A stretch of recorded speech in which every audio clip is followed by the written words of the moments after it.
Hello my dear students, welcome to the online classes organized by CL Public School Narnaul. Students, ये मेरे पास NCERT exemplar book है, उसकी photo है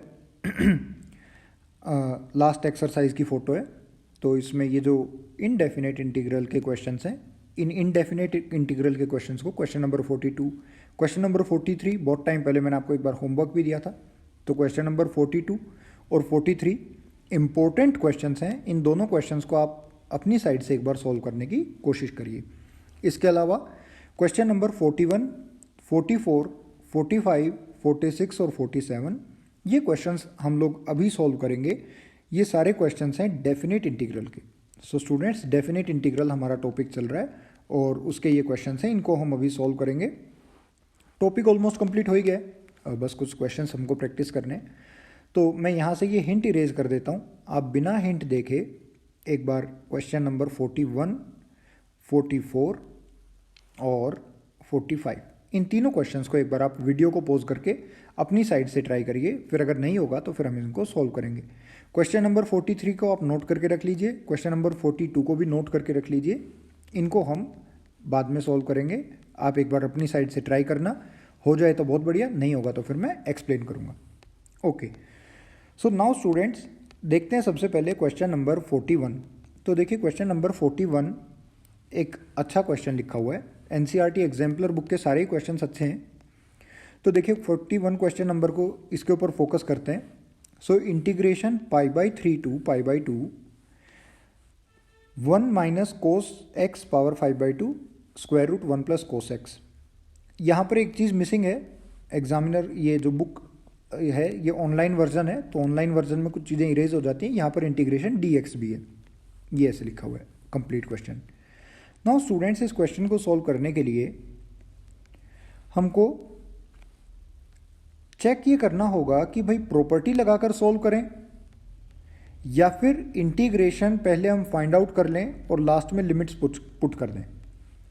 definite integral उसको बोलते हैं जिसमें लिमिट्स होती हैं। तो अब हमको ये सोचना है कि इस क्वेश्चन को सॉल्व करने के लिए हम प्रॉपर्टीज का यूज करना चाहेंगे या फिर हम इसमें डायरेक्ट इसको इंटीग्रेट कर सकते हैं। तो एक बार आप सोचिए कि इस क्वेश्चन में अगर ये लिमिट्स ना होती तो इसको हम कैसे इंटीग्रेट करते। चलिए इसमें हम देखते हैं, पहले इसको थोड़ा सिंप्लीफाई कर लेते हैं। देखो यहां पे लिखा हुआ है 1 plus cos x upon 1 minus cos x. Power यहाँ पर लिखी हुई है 5/2 और ऊपर पावर लिखी हुई है 1/2। 1 प्लस कोस एक्स पूरे की पावर लिखी हुई है 1/2, यहाँ पर पावर लिखी हुई है 5/2। तो ये तो स्क्वायर रूट है, तो सबसे पहले तो हम एक बार इस स्क्वायर रूट को रिमूव करने की कोशिश करते हैं। तो स्क्वायर रूट को रिमूव करने का एक तरीका ये हो सकता है कि मैं इसमें ऊपर नीचे डिवाइड और मल्टीप्लाई कराऊँ किसी क्वांटिटी से। तो अभी के लिए एक काम इसमें ये करते हैं स्टूडेंट्स कि इसको हम ऊपर नीचे मल्टीप्लाई कराते हैं under root of 1 minus cos x, इससे 1 माइनस कोस एक्स। ऐसा करने से ये फ़ायदा हुआ क्योंकि यहाँ पर हो जाएगा 1 minus cos x power 5/2 plus 1/2। तो 5/2 प्लस 1/2 तो 6/2 दैट इज 3 हो गया, स्क्वायर रूट रिमूव हो गया। ऊपर 1 प्लस कोस एक्स है, उसके साथ एक 1 माइनस कोस एक्स मल्टीप्लाई होगा तो साइन स्क्वायर एक्स होगा, और साइन स्क्वायर एक्स अगर हो जाएगा तो फिर स्क्वायर रूट रिमूव हो जाएगा। तो स्टूडेंट्स नेक्स्ट स्टेप में हम इसको ऐसे लिख सकते हैं, that is equal to, so integration की लिमिट्स पर कोई भी चेंज नहीं आएगा। π/3 से π/2 अभी भी लिमिट्स वही रहेंगी, और यहां पर बन जाएगा sine x dx upon 1 minus cos x power 3, sine x upon 1 minus cos x power 3 dx। तो ऐसे बन गया, ठीक है। अब देखो, अब तो सिंपल है। इसमें हम आपको देखते ही लग ही रहा होगा कि अगर यहाँ पर हम इस क्वांटिटी को 1 माइनस कोस एक्स को अगर हम t पुट कर दें, 1 माइनस कोस एक्स को अगर t पुट करोगे तो साइन एक्स dx dt बन जाएगा, साइन एक्स dx बन जाएगा dt। तो यहाँ पर न्यूमरेटर में बन जाएगा dt। तो इसको अब हम आगे सॉल्व करते हैं। ओके, मेरे ख्याल से इसके बाद आप कर लोगे आगे solve. That is equal to integration dt upon t cube. एक चीज़ का ध्यान रखना स्टूडेंट्स यहाँ पर कि ये जो लिमिट है अभी के केस में, यहाँ पर ये जो लिमिट है ये π/3 से लेकर π/2 ये x की लिमिट है। This limit is for x and we have substituted 1 minus cos x is equal to t। तो when x is equal to π/3, जब x हमारा π/3 होगा तो उस केस में t क्या होगा? This implies that t is equal to 1 minus cos π/3, और कोस π/3 यानी cos 60 degree, that is 1/2, so 1 minus 1/2, तो इस केस में t हो जाएगा 1/2। तो जब x π/3 है तो t हो जाएगा 1/2, और जब x π/2 है, तो t की वैल्यू हो जाएगी 1, क्योंकि कोस π/2 हो जाएगा 0, उस केस में t की वैल्यू आ जाएगी 1। तो सिंपली ये क्वेश्चन यहाँ पर ऐसे लिखा हुआ है 1/2 to 1 dt upon t³। Okay, अब इसके बाद हम इसको इंटीग्रेट कर ही लेंगे, वैल्यू जो हमसे पूछी है फाइंड आउट कर ही लेंगे। तो ये बन जाएगा इंटीग्रेशन t⁻³ dt 1/2 से लेकर 1, सो t⁻³ plus 1 upon -3 plus 1 plus constant of integration c। अब मैं आपको एक बात बता दूं कि कॉन्स्टेंट ऑफ इंटीग्रेशन c हम डेफिनेट इंटीग्रल्स में नहीं लगाते, तो आप इसको चाहो तो लिखो, चाहो तो ना लिखो, कोई फर्क नहीं पड़ता, ठीक है। तो मैं अभी के लिए इसको इरेज कर देता हूं, क्योंकि ये कैंसिल ही हो जाने वाला है।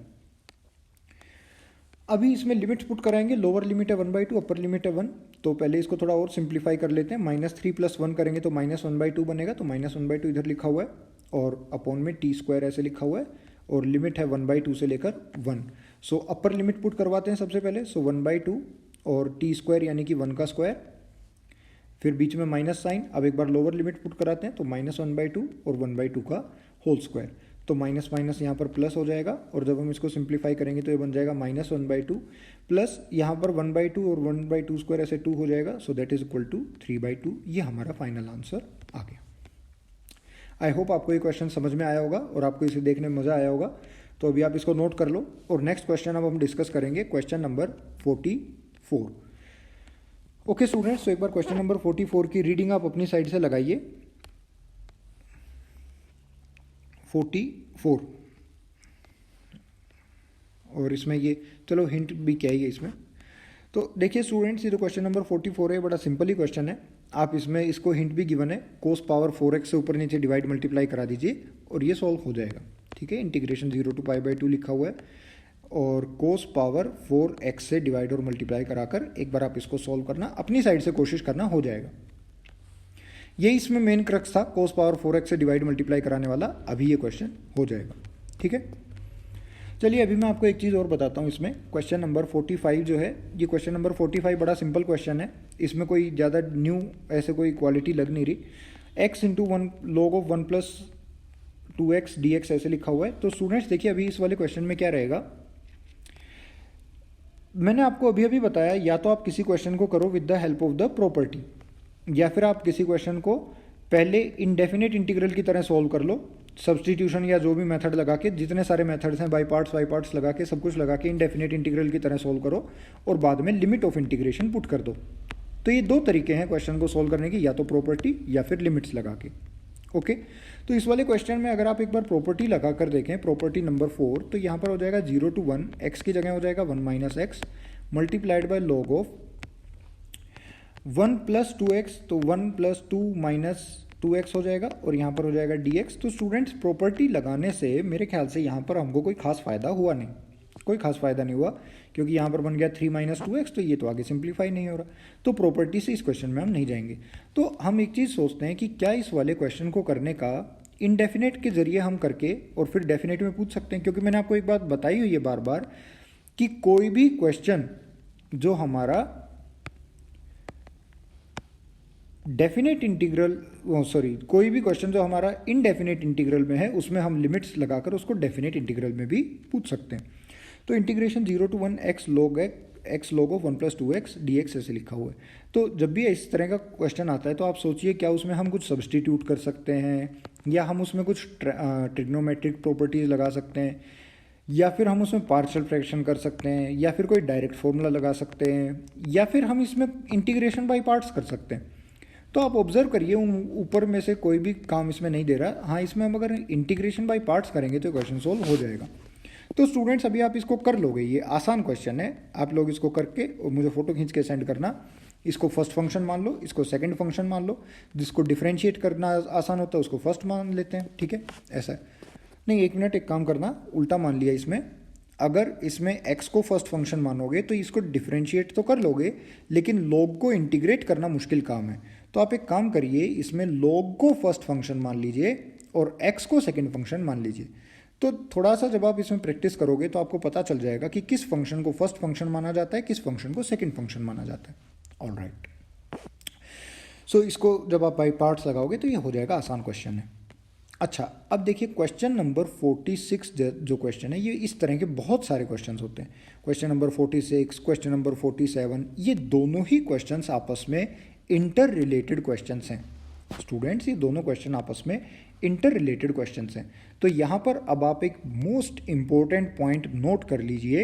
एक बहुत इम्पोर्टेंट पॉइंट यहाँ पर है, इसको आप नोट कर लीजिए। Integration 0 to π/2 log of sin x, integration 0 to π/2 log of sin x dx, इसकी जो वैल्यू आती है, इस वैल्यू को हम हमेशा याद रखते हैं और इसकी वैल्यू आती है -π/2 log 2। ये क्वेश्चन हम याद रखते हैं हमेशा। Integration 0 to π/2 log of sin x dx is equal to -π/2 log 2। ये एक क्वेश्चन है, ये क्वेश्चन हमको याद रखना ही रखना है स्टूडेंट्स, क्योंकि इसके बेसिस पर अनेकों अनेक क्वेश्चंस आते हैं जिनका हम डायरेक्ट आंसर लिख सकते हैं। बोर्ड के एग्जाम में तो ये क्वेश्चन डायरेक्ट ही आता है, find the value of this integral. 4 number का या 6 नंबर का क्वेश्चन आ सकता है, बहुत इंपॉर्टेंट क्वेश्चन है। लेकिन ये इंपॉर्टेंट इस वजह से भी है क्योंकि देखिए, मान लीजिए मैं एक क्वेश्चन और बना सकता हूँ, find the value of this integration 0 to π/2 log of cos x dx, तो इसकी वैल्यू भी सेम आएगी। ठीक है, इसी के बेसिस पर एक क्वेश्चन और भी बना सकता हूँ, integration 0 to π log of sin x dx, इसकी वैल्यू फाइंड आउट करिए। ठीक है, integration 0 to π/2 log of tan x dx, इसकी वैल्यू फाइंड आउट करिए। इंटीग्रेशन -π/4 to +π/4, अभी जो क्वेश्चन यहाँ पे लिखा हुआ था log of sin x plus cos x, इसकी वैल्यू फाइंड आउट करिए। तो ये सारे के सारे क्वेश्चंस जो हैं स्टूडेंट्स, ये आपस में इंटर रिलेटेड हैं और इन सभी में हम ये चीज़ हमेशा याद रख के चलेंगे कि 0 से π/2 log of sin x dx आता है -π/2 log 2। तो अभी मैं आपको ये रीज़न बताता हूँ, इस क्वेश्चन को मैं सोल्व करके बताता हूँ कि ऐसा क्यों आता है। तो integration 0 to π/2 log of sin x dx, log of sin x dx। तो स्टूडेंट्स चलो एक बार आप इस क्वेश्चन को ट्राई करो, इंपॉर्टेंट क्वेश्चन है। एक बार आप लोग इस क्वेश्चन को अपनी साइड से ट्राई करिए, फिर अगर नहीं होगा तो मुझसे डाउट की तरह पूछ लेना, मैं इसको एक्सप्लेन कर दूंगा। और जब आप ये वाला कर लोगे क्वेश्चन, तो उसके बाद क्वेश्चन नंबर 47 भी आपसे हो जाएगा। इसी प्रॉपर्टी पर बेस्ड है, इसी क्वेश्चन पर बेस्ड है। 46 और 47 सेम टाइप के क्वेश्चन है। तो अब आप 46 करिए, 47 करिए, 45 करिए, क्वेश्चन नंबर 44 करिए, 43 भी आप करिए, 42 भी आप करिए और 41 अभी हम लोगों ने कर लिया है, आंसर भी आ गया। चलिए ऐसा है। Okay, so thank you so much for watching the video. Stay safe, work hard, stay motivated and that's